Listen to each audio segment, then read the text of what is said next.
This podcast is brought to you by SeatGeek. Our friends over at SeatGeek are giving us a promo code of TBA Wrestling. That is TBA Wrestling for $20 off your first purchase. Enjoy the show.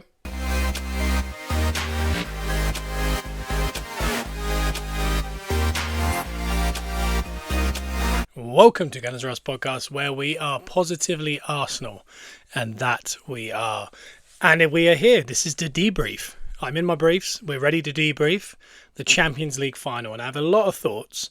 And as you've read the title already, here on iTunes, Spotify, and on Patreon ad-free, so please check out the Patreon link below. It's champagne problems. So you probably already get a gist of where I'm going with this. We are positively Arsenal. We try to find a positive spin for everything.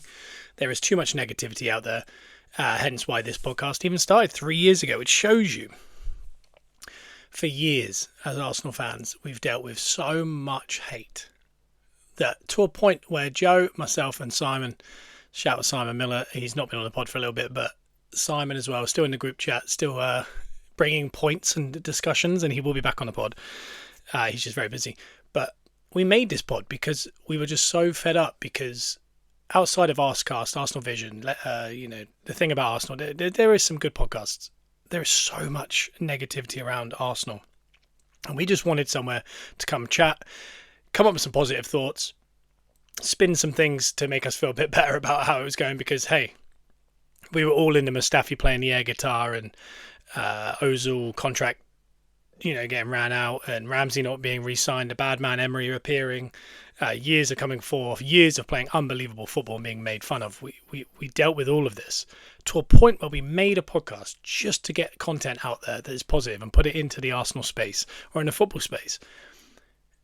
We are now 3 years deep. That is 3 whole seasons we've just completed on this podcast. And I'm sitting here today, as I have always, with the Mac in front of me, the microphone, and my Saka Starbucks iced coffee cup. There it is.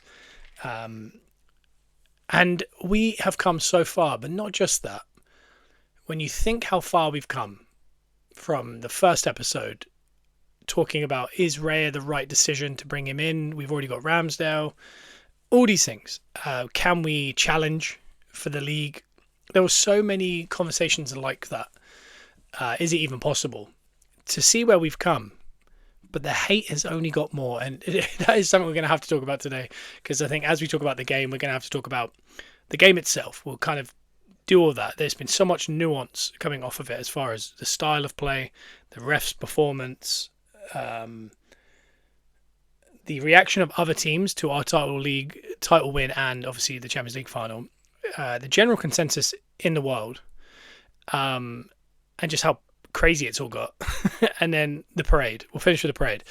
So the plan this week would be, this is today, and then Wednesday I'm actually going to do a full breakdown of the whole season as far as favourite moments. I've mentioned this before, favourite signing, best player, just everything. I'm going to break it all down, sliding doors moments, everything. That will be Wednesday. So today will be literally a debrief.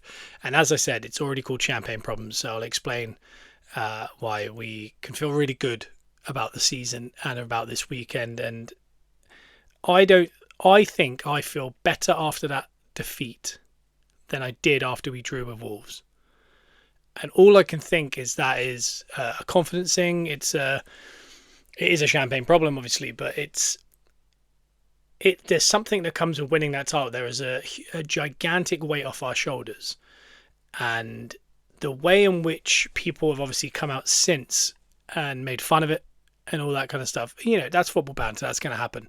Well, if that was, when Tottenham were in the final and they lost, people bantered them. I'm sure I jumped on board. And I expect that from an Arsenal fan to jump on board that, and I expect Tottenham fans to jump on board on this, and I expect Richarlison to do the things he does, and Jed Spence to attempt something, which, again, you got to read the room, and they couldn't be getting it more wrong. Like, you know what I mean? If we had just survived Premier League relegation the year Tottenham had gone to the Champions League final, I think I would have kept quiet. I would have just gone, thank God, because I remember the final, and I remember thinking, thank God they didn't win that. And again, I wasn't also all over social media saying ha ha ha. I wasn't even saying ha ha to anyone. I was just in my head going, thank God.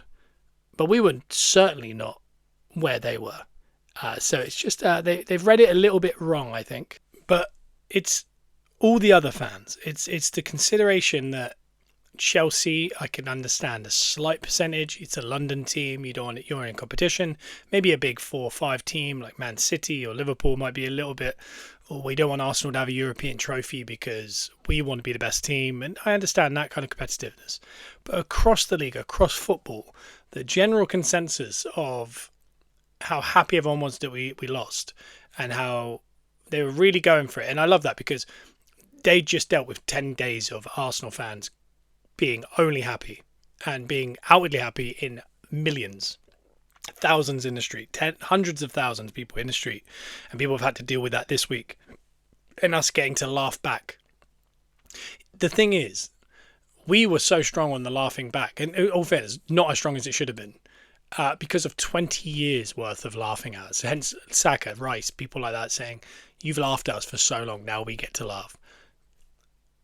You had 10 days and instantly we've given you a reason to laugh back at us. And that is absolutely fine because,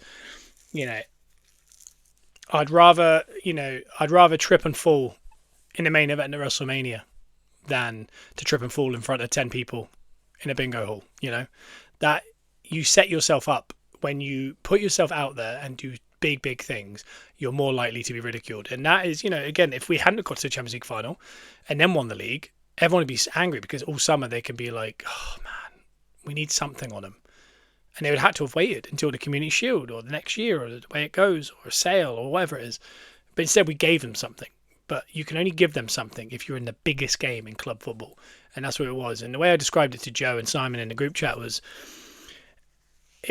the people laughing at this and they really think they've got one on us it's kind of like, we get given this giant villa, it's got 50 rooms, it's made of gold, the toilet's gold, it's in the middle of Greece, it's perfect. We go to jump in the swimming pool, but the pool's cold, it's not heated, and then everyone from home from, let's say, grey UK. Let's say we're in a flat and we're all cramped and we all go, haha, your pool's not heated. That's what they're laughing at. And they go, oh yeah, that's a shame. Anyway, I'm going to go back inside this giant house. That's, that is the only kind of,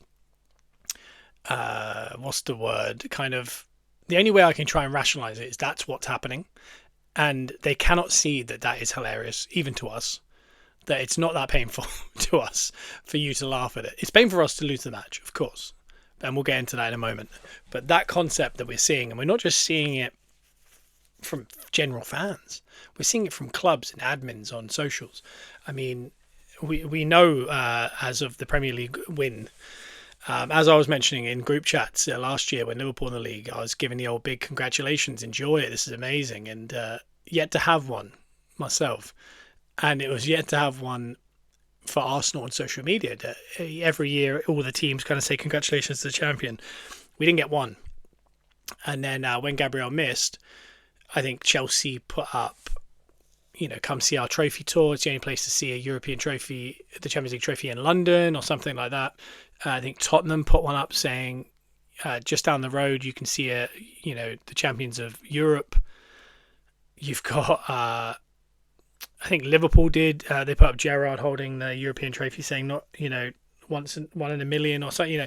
They put up all these things, and it's all to laugh at Arsenal. And you expect that from fans, but you don't expect it from football clubs. And again, it only makes them look stupid because again, what did Arsenal do when other teams have won the European trophy and or the Premier League? Congratulations. Do our fans, do they get annoyed? Yeah, I don't want Chelsea to win it. We want to have the most European trophies in London. We want to have a European trophy.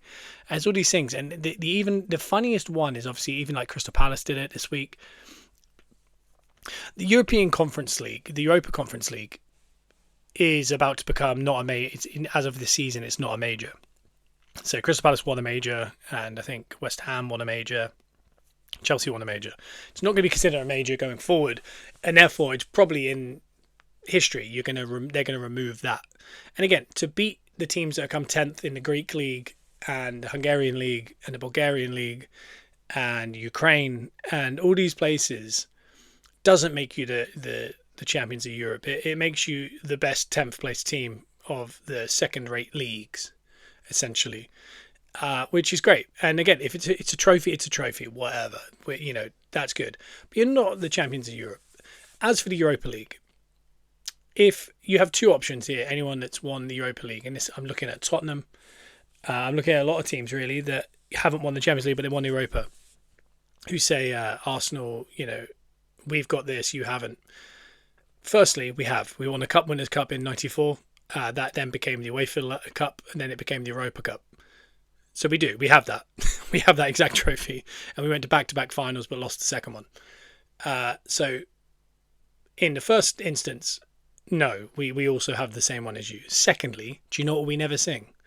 We're European champions, you can't sing that. Because winning the Europa Cup, or the UEFA Cup, or the Conference League, or the Cup Winners' Cup, whatever you want to call it throughout time, does not make you the champions of Europe. Winning the Champions League does. And people like Villa have done that, Forest have done that, Chelsea, City, Liverpool, Man United, they've all done that. They can all sing that.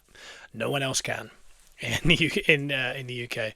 So that concept, again, it's one of these things where it's such a funny argument because they don't realise how silly it is. If we'd thrown away the league, and again, we really need to revisit the fact that City would stop with 5 games remaining. No conversation still waiting for that conversation. If you win the league, if we didn't win the league, it would have been a problem. And I said that throughout the league. If we don't win that, but we get to Champions League final, then that's going to be so much pressure. And if we don't win it, then it could be the end of that run, of this kind of, we're talking about dynasties and all these things and coming second. But in that second, we were going quarterfinal, semi-final. Quarterfinal, semi-final, whatever it was that we did in the Champions League. I actually think we're in the Champions League the first year, actually. So second, and it was not in it. Quarterfinal, semi-final, final. And with the final was winning the league. So we've constantly won up our league position since we had Arteta. We're 8th, 5th, second, first. In the Champions League, not in it. Quarterfinals, semi-finals, finals. And along those ways, we've kind of released those burdens as far as like getting to the top 2 has been difficult for Arsenal generally, but getting back in the Champions League was the first thing he had to do. He did it.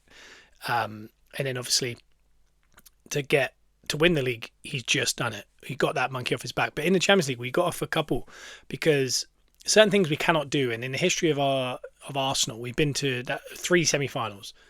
The last one was 2008. The one before that was 2006. It happened in a cluster. Before that, it's never happened. We were struggling with round of 16. I think we got to the round of 16. I think it was 12 years running under Wenger, but always went out to Bayern Munich and the other teams. Arteta in his first year in it got through that, but then went out in the quarters and just thought, okay, well, at least we've stepped up one little rung of the ladder. The following year, we get to the quarterfinals.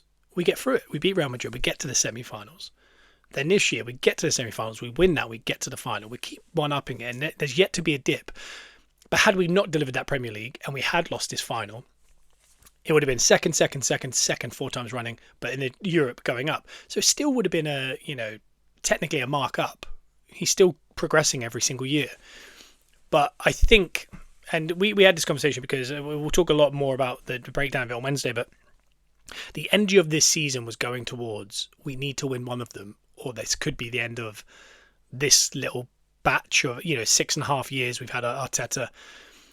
It felt like this was the end of it if he didn't bring one of them back. And I think there's been a report this week. I don't think it's been really covered, and I don't know how much truth there is to it, but there was talk that he had said internally if he brings in the double, he would have quietly stepped aside and just said, I've done it, I'm going to go move on, and you guys are in a good spot.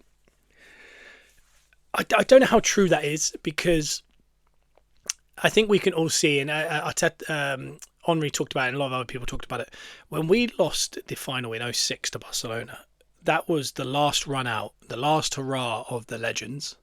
That was, even though we'd kind of got Hleb in there and Fabregas, this was the end of Ashley Cole at Arsenal and Henry at Arsenal and Pires, Bergkamp. Lehmann was about to move on and we were moving into Almunia. Gilberto, all these players were about to move on and they were all kind of aging, and we were going to have to cash in or move on from them and kind of have to reinvest and redesign. And that's what we did with players like Adebayor, Van Persie, Nasri, Fabregas, Gleb, Rosicky at the time. We brought in all these players. We picked up players like Denilson to kind of sit in the back, and Gibbs and Clichy and Sagna. The next few years, it was all about a rebuild from young age, and they had to go into their version of, what would hope to be a dynasty. The problem with it was we had just made a new stadium.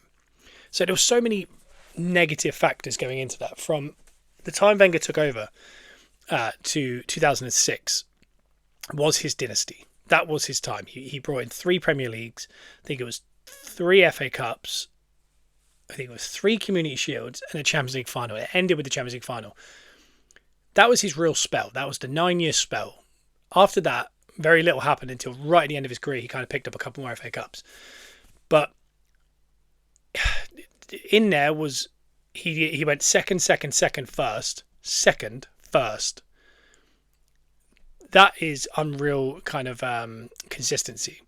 But if you remember, a lot of the players you saw in 06, like Henry and Bergkamp, Pires, they'd almost been there the whole time of that spell that we're talking about.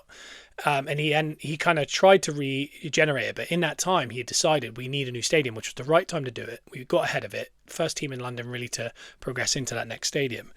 But with that meant we had to sell our best players at the end of 06 and then create new ones to sell each year.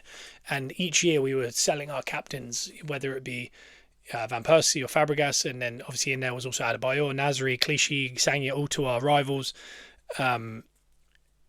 He had a lot of work to do, and there was people that stayed loyal and just kind of stuck at it. People like Rosicky and that, and they kind of stayed in there, embedded in, and just tried to make the best of it. Koscielny, even people like Song and Vermaelen, we had to cash in on them.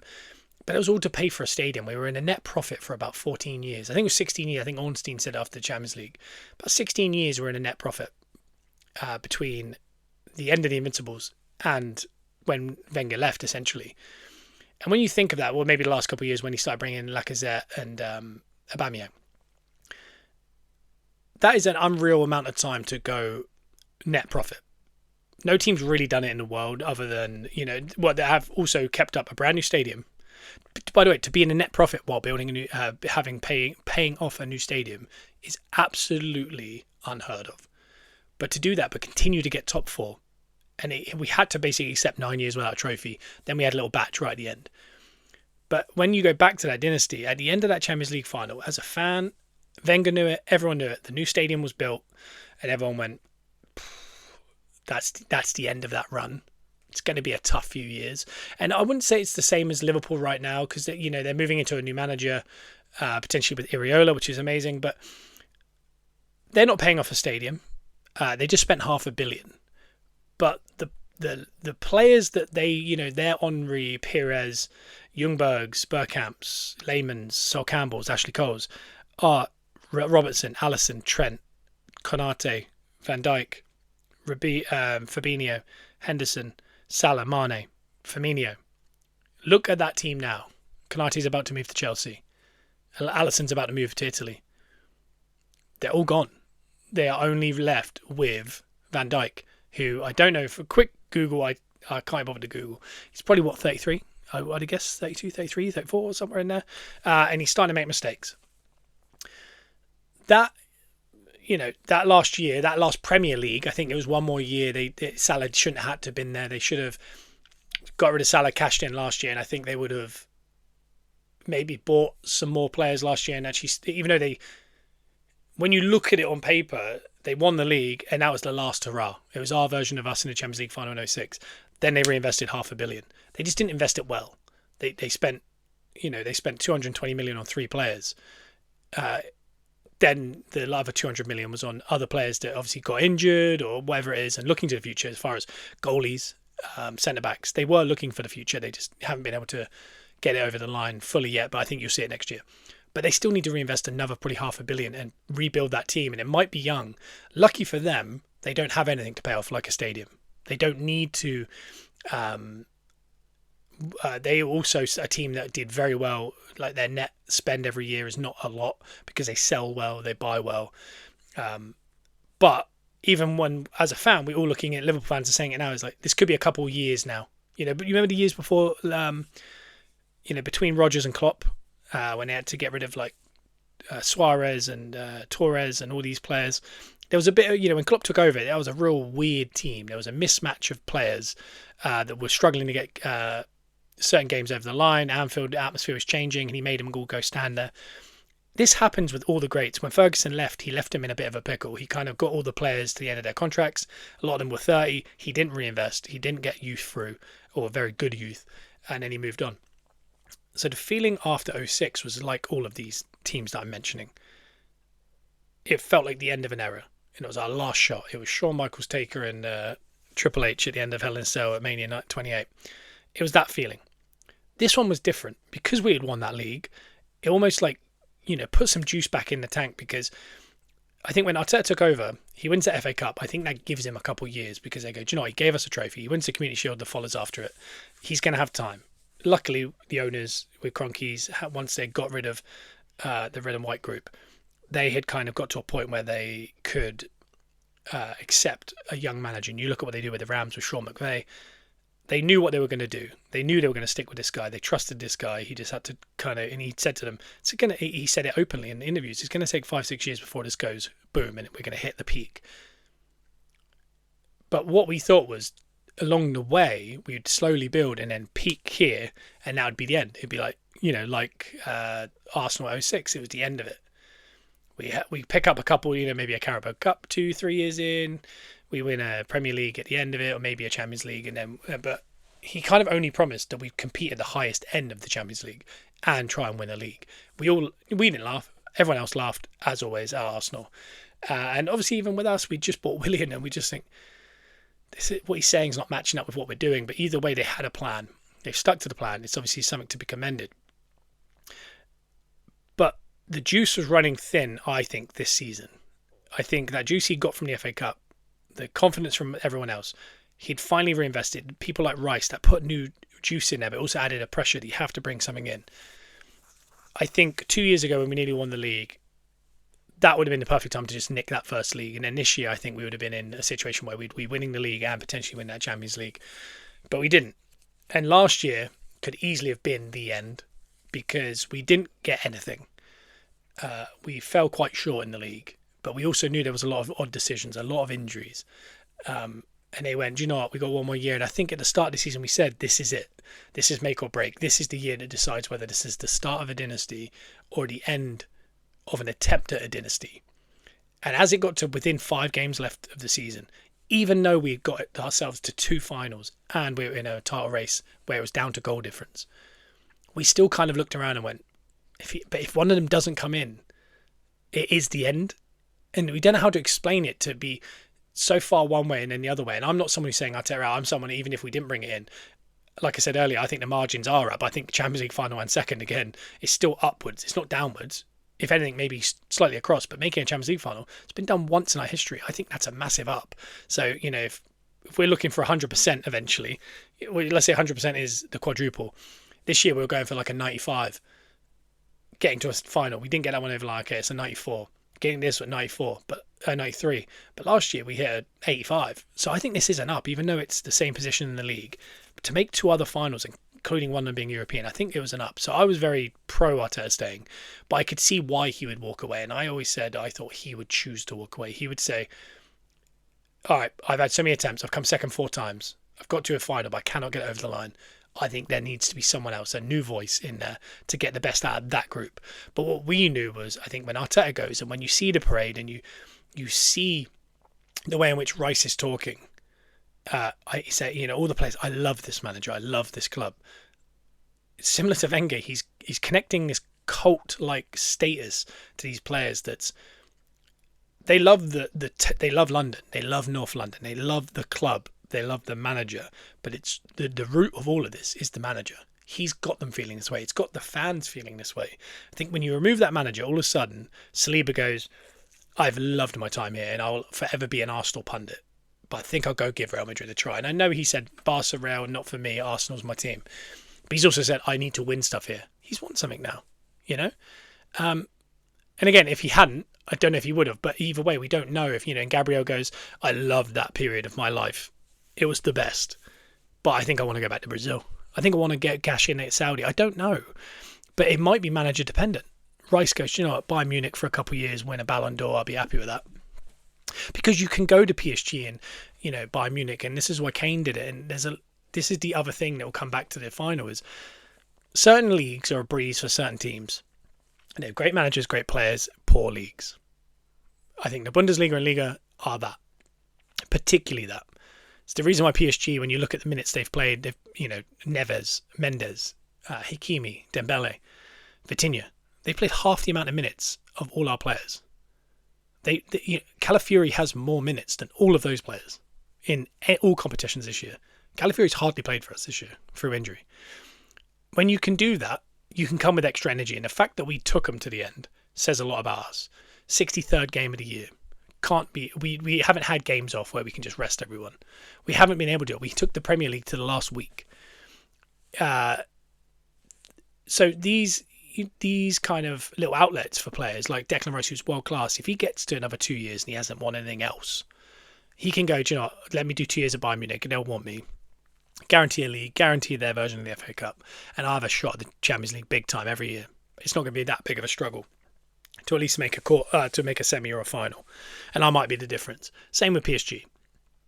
It's like a get out of jail free card, but that could all be connected to the manager. So that was the fear, was as it was going, it was like, we have to win. It's not that I want to win. It's just that we have to, because we win it. It adds that juice. The tank's full again.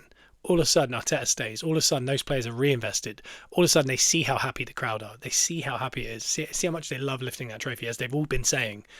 And they go, I want to do this for 3 more years. Whereas getting to a point where, like I said, it doesn't happen. They don't feel that ecstasy. They don't see the crowd happy. They start to hear the murmurs. They start to hear the boos. All of a sudden, certain players go, quite like a couple of years without the stress of the Premier League.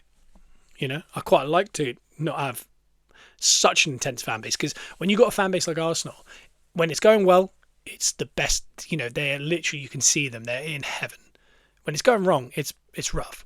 Whereas if you go to another team, sometimes you can get away with it a little bit, and you can turn your head off at the end of the day and go home and go, oh, that's all right, we'll win the next one. The pressure's not there. So to invest your time in a team like Arsenal in the Premier League is hard. It's the same with Klopp at Liverpool, or Pep at City. Eventually you'll fry. You know, Pep did 10 years. I don't think anyone's going to do more than 10 years in the Premier League nowadays. I really believe that's kind of the maximum amount of time anyone's going to get.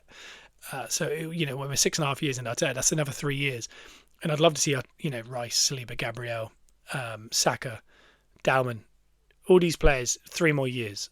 Because I do think the feeling at the end of that Champions League final, when that ball goes over, this is the reason why Rice, as performative as other people think, he smiles, is because he goes, this is all just a part of the process. It's not going to define us. And that's the thing, is it's not a defining moment like it was for the Invincibles. They were good, but they couldn't get over the line. And they knew that was the last chance. Henry then went to Barcelona and did it. It doesn't feel the same, I'm sure, but he's just glad it's ticked off. Like I said, Declan Rice could leave at the end of the season, go to Bayern Munich, tick it off next year, or PSG. He has the opportunity. But he knows, he looks at his manager, he looks at his players around him and goes, we've at least got 3 more years of this group, or like the core of that group. Because that's the other kind of odd thing that people are saying, like, this Arsenal team's been together for 4 or 5 years. I mean, starting 11 this year, Raya, 3 years in. Saliba, Gabriel, yes, very long. But then when you look at the fullbacks, Calafiori, 2nd year. Timber, 3rd year, but missed a year, so 2nd year.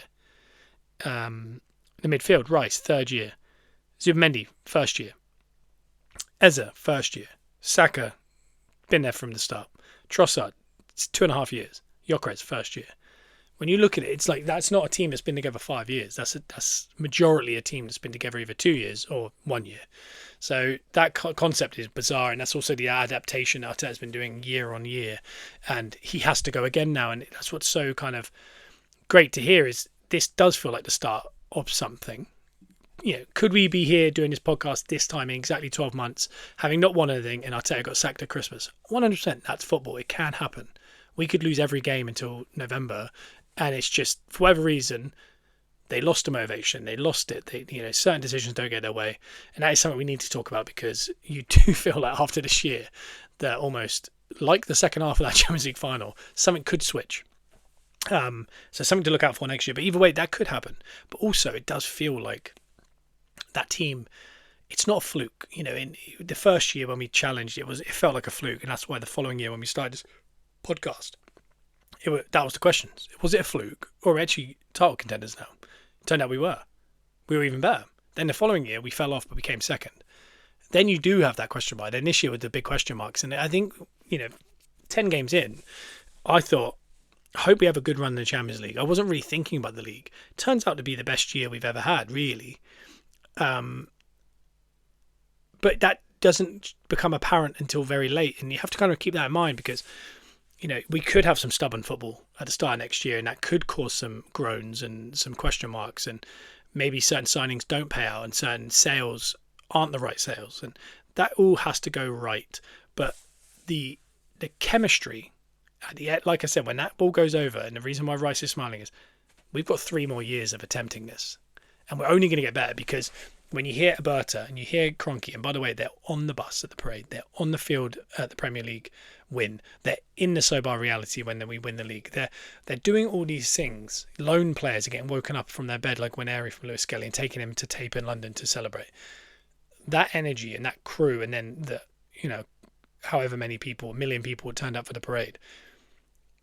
That you need everything on song. And if you have 10 different points that all need to be working, and most teams have maybe 3 or 4, and you got to, let's just hope some of the others click and we win something.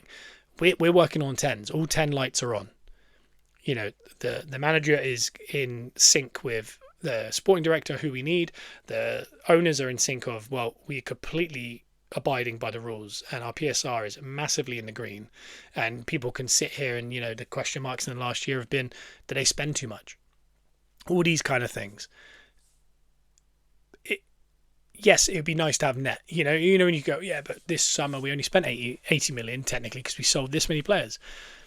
Yeah, but as long as you're abiding by the rules, that's not for us to worry about. That's not for me to go, well, I'd rather have got in 200 million. It's like, from where? As long as we abide by the rules, which other teams are not, and not being punished still yet.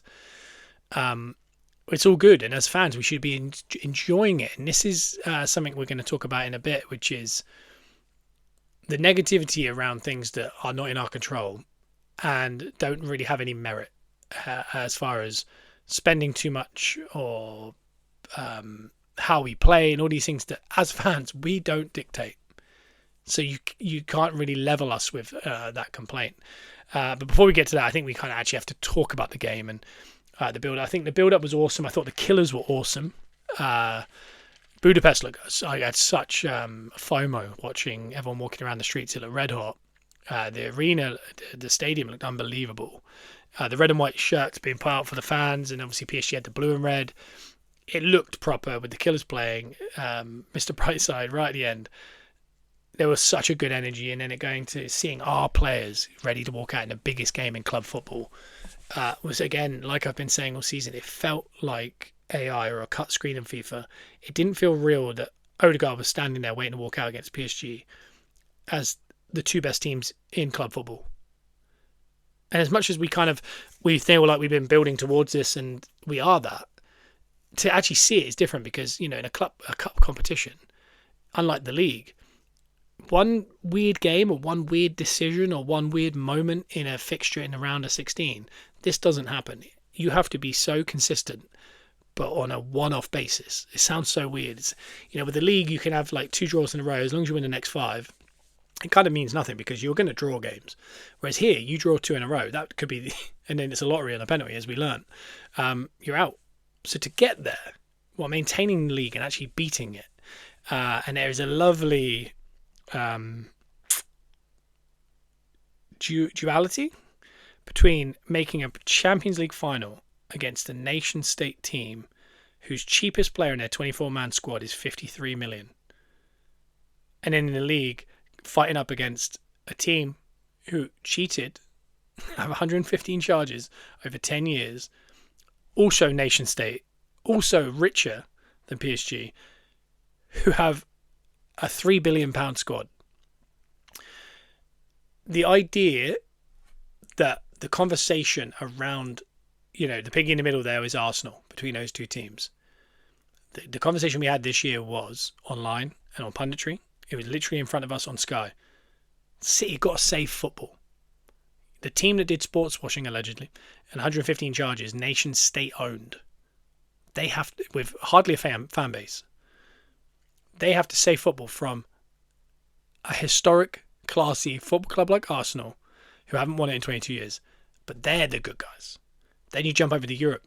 They have to save football from this horrible football playing team from London, who have invested well, have a good British core, young manager.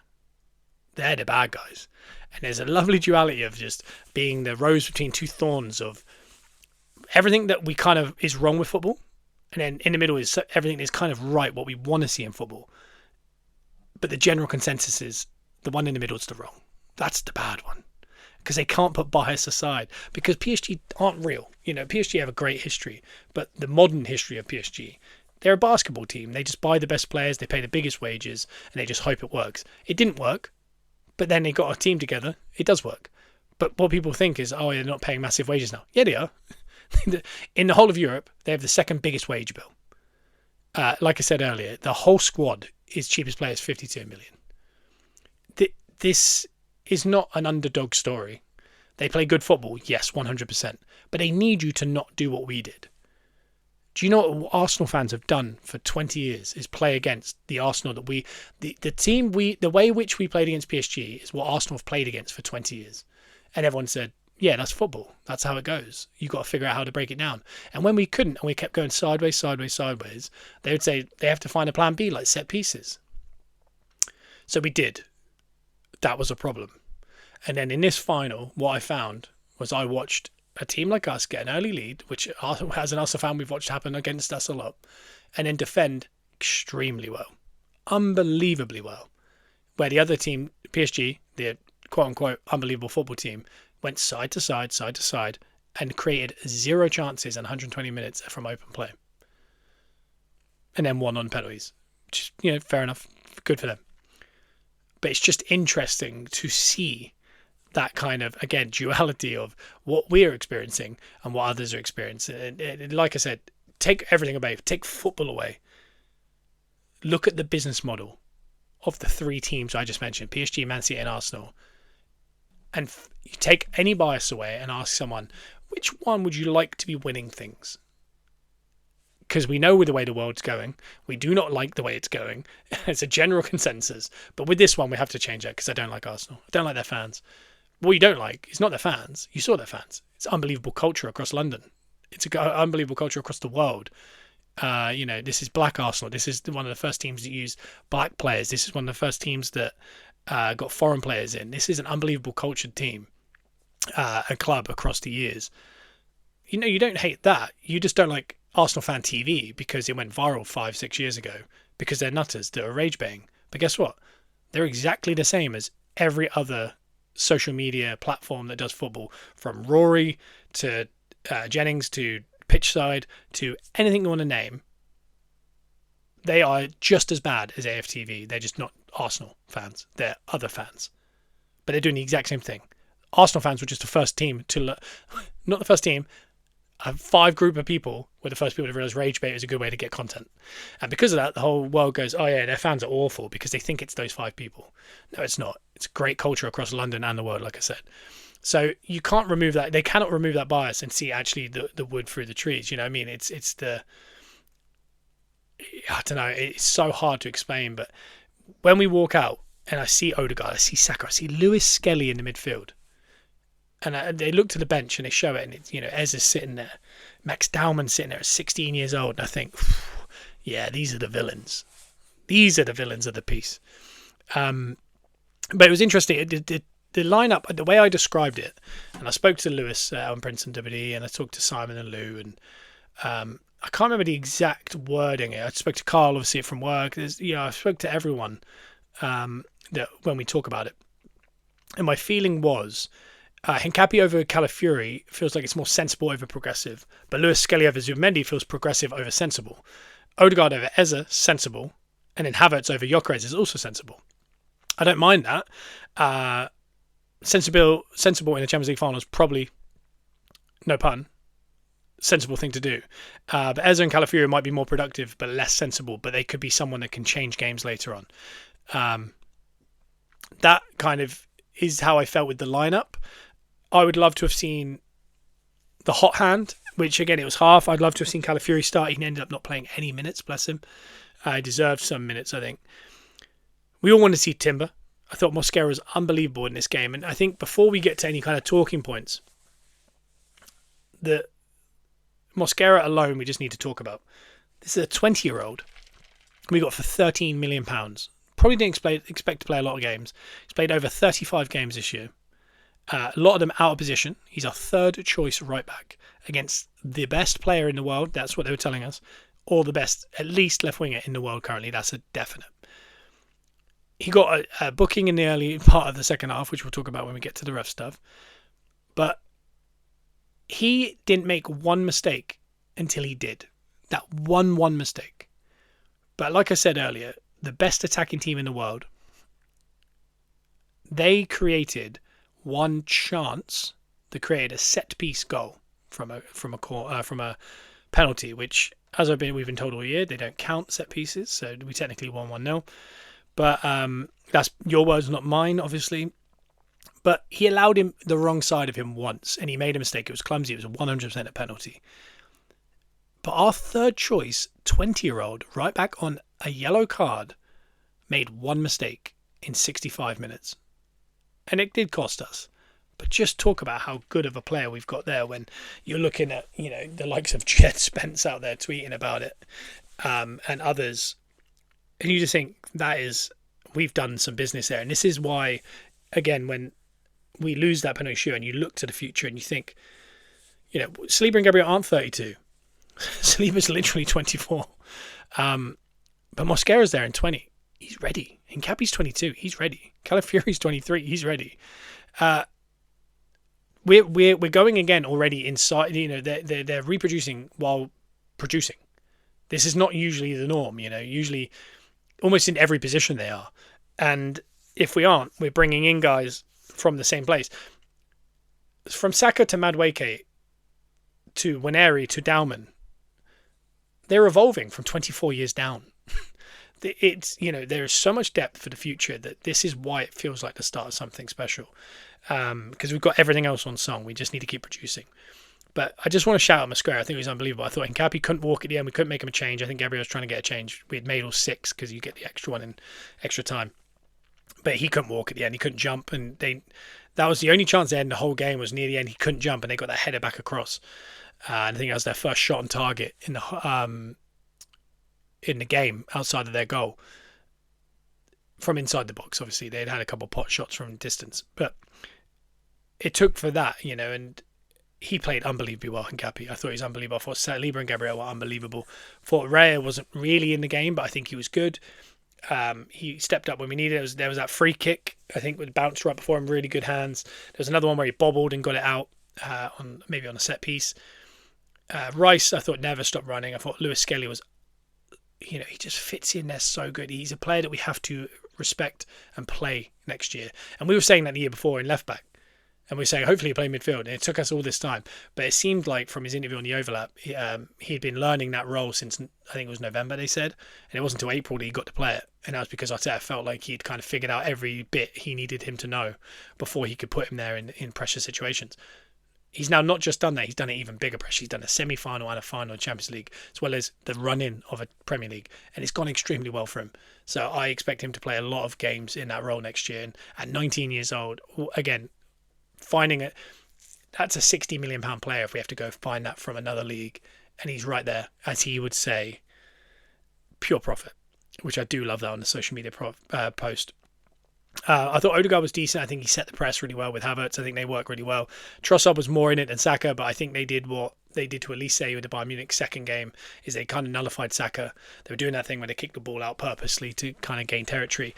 And that's what I find so funny is the up and under kickoffs that we were doing. Where did we get that from? PSG. Everyone was making a real thing of it, as if PSG haven't been doing that for 2 years. Throughout the whole game, PSG kept kicking the ball out, as they do in pretty much every game against top opposition.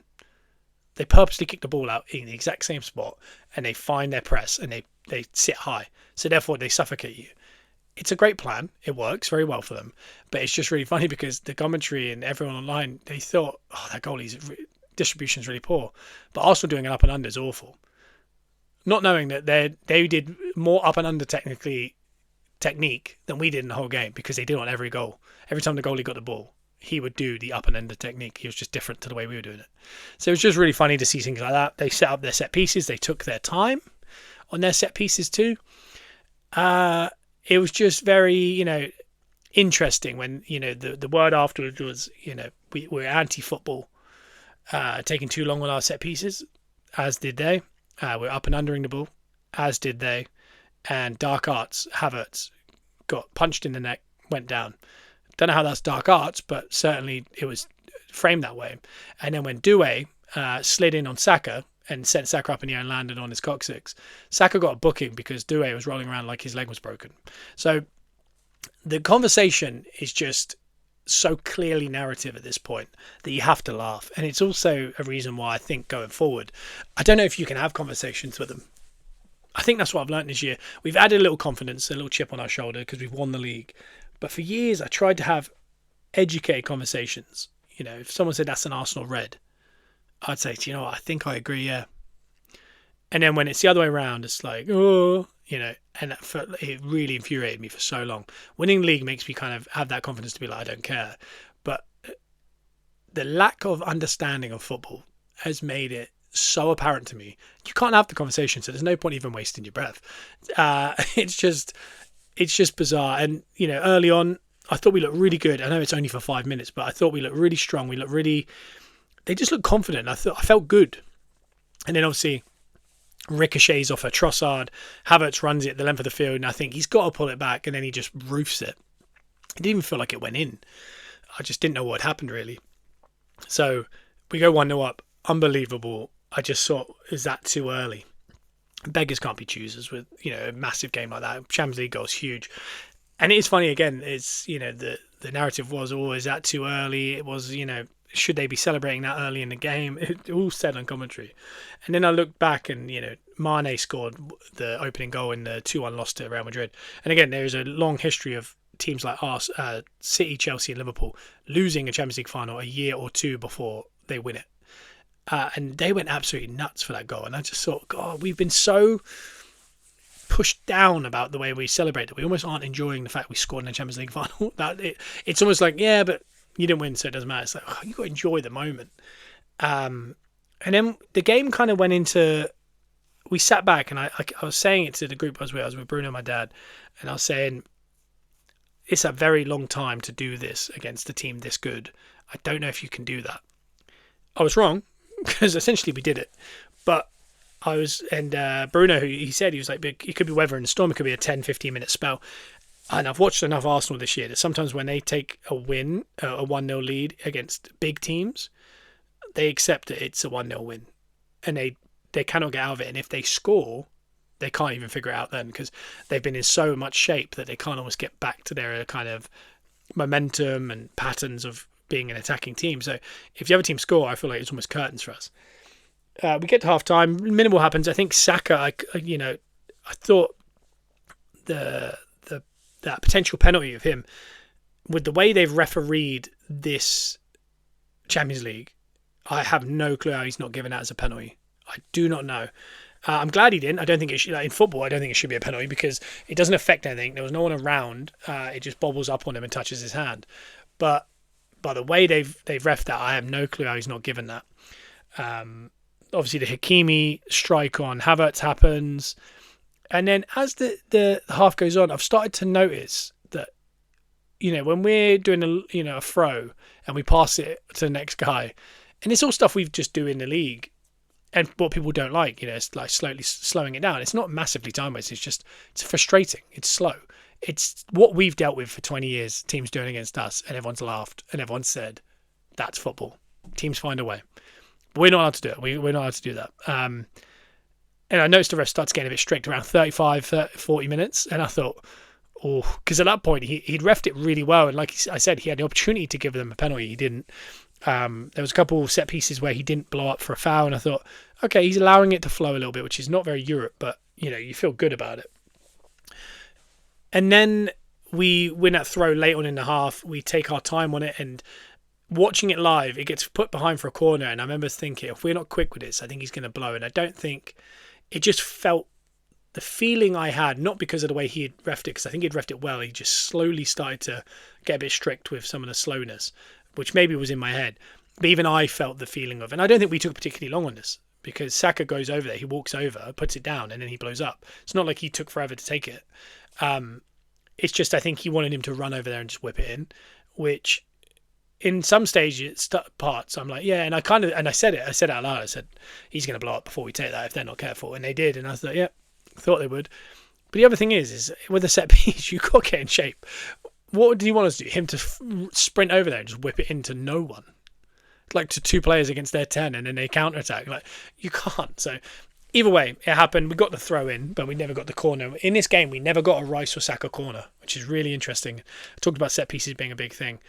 Second half, we come out, and again, it's much of the same. And within a minute, Mosquera gets booked for a time wasting, which I thought was ridiculous. And again, with that corner decision, I just saw he's taken a turn here, and he doesn't like the way we're playing. And you know, when you see the head of UEFA celebrating the way they did at the end, you do have that horrible gut feeling of they didn't want a Champions League winner to be a team that don't play possession-based football. I'm not going to say it free-flowing, because guess what? We play free-flowing football many a times this season. But it's very easy to play the way PSG did when people are in a low block. It's extremely hard to score. Because we could, if they wanted to score early and sit in a low block, do you know what we would have done? Had 80% possession and gone side to side and created nothing, as did they. It wasn't impressive. It wasn't impressive for them. I don't think they were very good. I thought we were really good in our shape, and it's a part of football, as Mick McCarthy said. People just need to shut up on it. Like, football's football. Just the Champions League final has to be the two best possession teams. But possession, as we've been told for 20 years, possession means nothing unless you score. So we changed our game. Now we have to do possession again. So what they want us to be is a possession-based team that play free-flowing football, who then win the Champions League and the Premier League. Well, good luck with that, because the year City won the treble, they were very stodgy. They were very weird, and they looked like they couldn't figure out how to play with Haaland, and they played with 4 centre-backs. So you could find anyone that's won the Champions League and the Premier League playing free-flowing, fun football. It doesn't exist. You cannot do it. And again, possession it's not like watching PSG wasn't fun. Watching Man City at times is not fun just because they're passing the ball. And the only reason they're passing the ball is because we're defending well. So it's just, I don't know, it's like, the snake eating its tail. It's such a silly narrative. And football has, different shapes and sizes.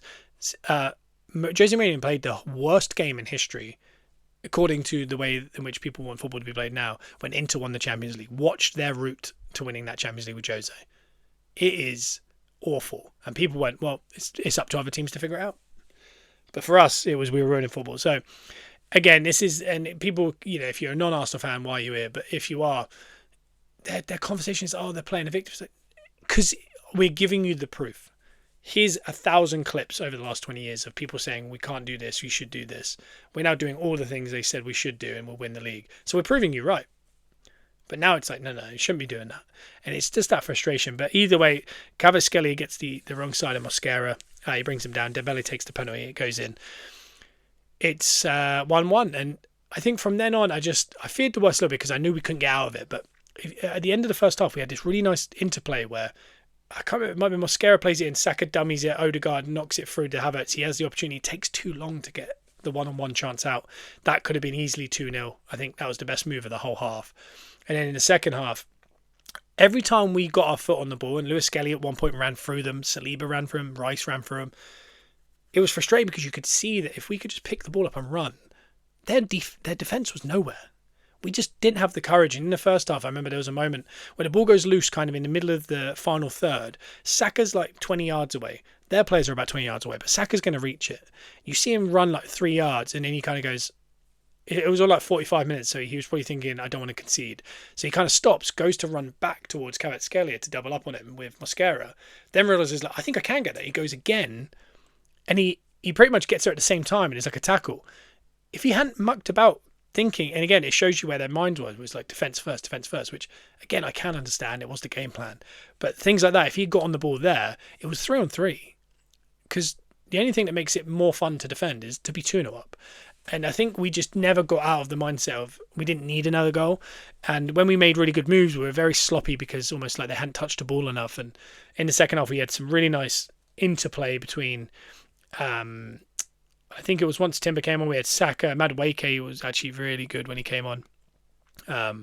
Gyökeres, some of the changes were odd. I wasn't sure about Gyökeres coming on for Odegaard, I think it was, and Havertz dropping into that 10. I really would love to have seen Eze come on there for Havertz and then do Odegaard in a bit. Same with Saka for Madueke, we expected. Martinelli for Trossard, we expected. I think going into extra time, we ended up... and we had Timber for Mosquera shortly after the foul on Kvaratskhelia. And Timber looked really good, but obviously he couldn't play the 90 minutes. But it was just interesting because he came on 30 minutes to go, then he played 60 minutes. And there's a part of me that goes, so he could have played 60 minutes because he did. Could we not started him for 60 minutes? And maybe that last 30 minutes, that moment doesn't happen. So, there is a little kind of what if moment there. But late on in the game, Gyökeres has a good chance. Then is a corner. Nothing comes of it. Extra time. And extra time very much felt like two teams that weren't going to try and extend themselves because they didn't want to lose the game. But in the game, there was one team that were more likely to score when they got on the ball, and it was Arsenal. There was one team that were on the ball the whole time, literally the whole time, but they never looked threatening. They weren't great. They didn't know what to do. And that's why afterwards, you see some of the players saying, it's a win for football, whatever. But Luis Enrique saying that's the hardest game I've played as a PSG coach. And it's because to do that is really hard, to maintain it for 120 minutes with a whole squad and use the whole squad. And then it comes down to penalties. And at that point, it is a lottery. And I felt that way. By that time, I think both teams had some interesting players on that you weren't necessarily your favourites to take the penalties. Gyökeres, you expect to score. Declan Rice, you expect to score, and they did. Martinelli scored, which I was really chuffed for him, actually. When Eze stepped up, and he does that nonchalant penalty, and people don't like it. He's done it forever. He's been a very good penalty taker. He supposedly scores a lot in training, but he did miss one for Crystal Palace, like that in a semi, I believe, or it might have been... It wasn't the final, was it? He missed it. But either way, he does have that in him, and what he was doing, he was waiting for that keeper to make a decision. He never did. And with that comes, you can shank it sometimes because you overcook it, because he could have rolled it into that side. The goalie had given up. He was going inside netting, and I don't think you have to. And similar for Gabriel at the end. And I must admit, I sat there with Bruno. It would come down to that last penalty, and I thought, this is setting up for Madueke to be absolutely the villain of the piece to the crowd. And I was like, I don't want that for him. I don't think that's fair. And then Gabriel steps, and I think, I like it, but I also don't. Is he got the Maguire gene and just put it in the roof? And it, as he walked up, me and Bruno looked at each other, and I just went, that's it, innit? And he was like, yeah. Then the ref made him respot it, and we went, that's it. Curtains, game over. And then he skies it, and you just think, what a shame. Marquinhos obviously does his job to try and keep his head up. It was such a gutting feeling because, to win or lose a Champions League on a kick of a ball feels harsh. And I think Enrique said afterwards, both teams deserve to win. But they didn't, and they got it done. And that's just the way football is. And like I said at the start, I felt much worse after Wolves and Bournemouth this year than I did after that. And I got over it a lot quicker. When I woke up on Sunday, I must admit there was a feeling of like, something bad happened just there. I can't remember what it was. And then I remembered and I was like, oof. But then I was like, it's the parade day. What a season. On one hand, I'm thinking, do we ever make it back to a final? And if we do, is there a lot of pressure now? Because how many finals do you get to? You have to kind of get one done. So there's more pressure on it. Selfishly, I wasn't with Joe. So I was like, I'm glad if when we do win it, I'll be with Joe. The problem is, will we win it? Is the other one. The other one was... this is more of a selfish feeling, but also I'm trying to put a positive spin on it for any Arsenal fans, is winning the Premier League this time is going to feel better than anyone in history, I think. If we win it in the next 5 years, it'll be great. It will never be this great. If we win it in 22 years, it'll be great. But it'll never be this great because will we have the manager and the players and the culture and the connection? Like I said earlier, the 10 lights are all on. Will that all happen with a 22-year drought against teams actively cheating or nation-state teams? I don't think it'll exist. And again, the more nation-state teams that exist, the less likely we are going to be in these situations in the future. So nothing will ever feel like this. But also nothing will ever feel like winning the European Cup first time, the Champions League the first time. And I was so partied out for winning that Premier League that, yeah, we would have partied even more. But it feels like almost too much birthday. You know, it almost felt like, as much as, by the way, this is me putting a positive spin. It's something to look forward to, because if we do win the league next year, we'll celebrate it, but we won't celebrate quite the same. It'd be amazing to go back to back. It'd be amazing to win it in the next 3 years just one more time and just be like, you know, it was a bit of a dynasty. But when we win that Champions League, all hell's going to break loose. And I'm kind of glad it's not connected. You know, I'd rather win another Champions League. I'd like to do the double, but I'm glad it's not this double. Albeit it would have been historic. It's nice that we're spreading out how mad these celebrations are going to be. And after that, just win them back to back every single year. I don't care. But it will never be the first one. So, the chase is always sometimes sweeter than anything. And the chase is still on, having got a huge weight off our shoulders. If we had 100 kilos up there, we got 90 kilos off. We got that little 10 kilo weight now. Something to kind of keep us honest, keep us enjoying it, keep us kind of chasing and getting excited for next year and going, can we make it? You know, can we be top again? And the thing is, what we've learned about this Arteta thing is every year we think it's a fluke, and every year we think it has to dip, and every year, surely they can't go again. But this all started the year after a World Cup. You know, mid-World Cup even, because we had that first year where unbelievable. We didn't expect to be. Jesus gets injured at the World Cup in winter. We come back. We end up coming second. We fall apart at the end of the year, maybe because of the World Cup, so maybe that is a worry. But either way, it was just very early in the process. The following year, we go through unbelievable season. We lose on a point. Then we have a Euros. We come back. We have some injuries, some things like that. So again, something slightly to worry about. Then this year was nothing happening in the summer. But again, it's always a quick turnaround anyway. But we got a World Cup. Then we're back in. World Cup sometimes can be made problematic for transfers. Sometimes it happens late. Sometimes you've got to be just ready for those first few games. So fixtures are going to be important, because if it starts with Man United away like it did last year, and then City away or Liverpool away or whatever, they keep stitching us up. It could be interesting because there could be players that aren't back yet for the first few games. There could be new players bedding in. There could be no signings yet because of the World Cup. You've got to kind of have a deep enough squad that they can just get you over the line. And luckily we have the best, deepest squad. So can we just get the first 3 ones over the line before everyone starts kind of getting back into full fitness? That's going to be important next year. But the concept that, and again, going back to the ref, I just want to say that last piece on that. I don't think it's something we should invest in. Like I said, I didn't mention the Madueke one. I think it is a penalty. I feel 99% sure that it's a penalty. Not only does he grab him, he knees him in the back of the leg. It's not just a penalty. It's a bad foul. It looks painful. Is there a question mark? Does the first major bit of contact happen outside the box? I don't know. Don't really get a clear angle. Is it a penalty? Yes, mainly because of what we've seen in the Champions League and what we've seen in the actual game itself, because it's very similar to the Kvaratskhelia one, but the Kvaratskhelia one's a bit more 100%.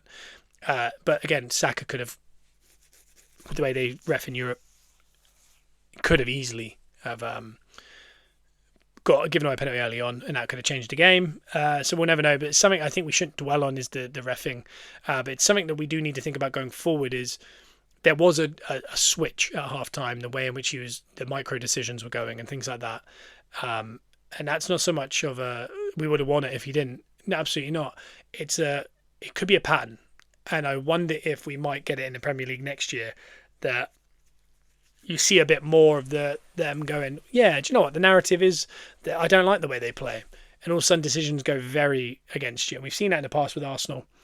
I hope it's not the start of that and we have to contend with that again next year. Because this year we've had some clangers, we've also had some good stuff go our way, and you need that the year you win the league. So I'm hoping that continues. As I said earlier, Wednesday we'll be going deep into the whole season. But the last bit on that is the parade and the verbiage from Arteta, from the players, from Berta, Rice saying lock in or get locked out. Arteta saying to go to the next level, I think we have to have some conversations. And I think what he means by that is the conversations that I wouldn't want to have. Is Martinelli good enough? Is Madueke good enough? I think he is. Do we need to move on from Odegaard? Do we need to move on from certain players across the board? I don't know. Do we need extra depth? There's some big questions that they need. I think the big one coming out was that even the way Arteta and Rice spoke was they pretty much said that if we tried to attack them, they would have beaten us. And that's because they know their attack is better than us, but our defence is better than them. And that's understandable. But what's next is we need our attack to be as good as our defence. And then you'll be the best team in the world. And because PSG just assume they're so good at attacking, you won't bother attacking them. And they went bar for Bayern Munich, and they beat them still. And Bayern Munich might be the best attacking team in the world. We went bar for bar, but defensively, they still beat us on penalties. You got to be very good all round, and I think with that needs a bit more free-flowing in the attack. I think if Rice drops a little deeper and Lewis Skelly is in there, he's going to create a lot of passing lanes for players like Eze. And I wonder if we are going to go into the market for Rodgers. It feels my early pick. On Wednesday, I'll go into my deeper picks.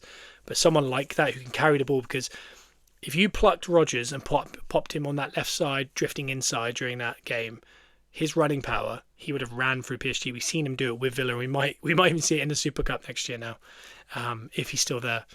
But he can run through that midfield. And we don't have the play. We do, but they weren't releasing it. And they weren't doing it. And I think Rodgers is the kind of outlier that he would. And I think he is a key signing. Talk of other ones, but we'll get to that all on Wednesday. But as for now, my overriding feeling is we cannot win. If we win the league, we still don't win the Champions League. What I've learned is the only way people are going to let us have this is if we are in the green on spending.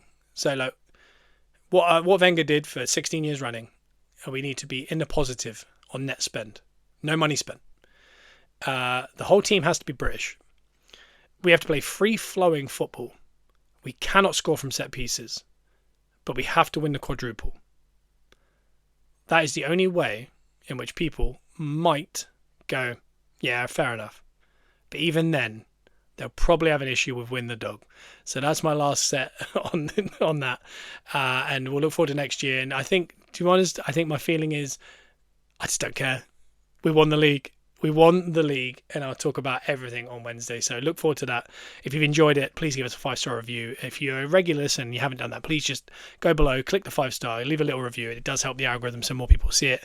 Next year, I've got loads in plans in my head for interviews and big interviews and across different kind of spectrums of Arsenal fans to try and get this a bit bigger and build that Patreon as well, so I can do daily content for you over there for about £6. Because, hey, I would love my life to be this. And when you see 1 million people in the street willing to spend a lot of money to go to a parade, a little fiver to hear me talk about Arsenal and give you some positive reinforcement. If only 1% of those people did that, I'd be a very happy man. So that's why the Patreon's there, and it would make it a lot easier to do. We will see you Wednesday. I'm going to try and get Joe or Simon or anyone in there, really, try and add it to it. But until then, enjoy yourself and enjoy the season that was, and also enjoy not having the stress of Arsenal for the next 2 months. Just enjoy transfers, because guess what? We're going to buy well, we're going to sell well. So enjoy the process of that, and I'll see you Wednesday. Bye-bye.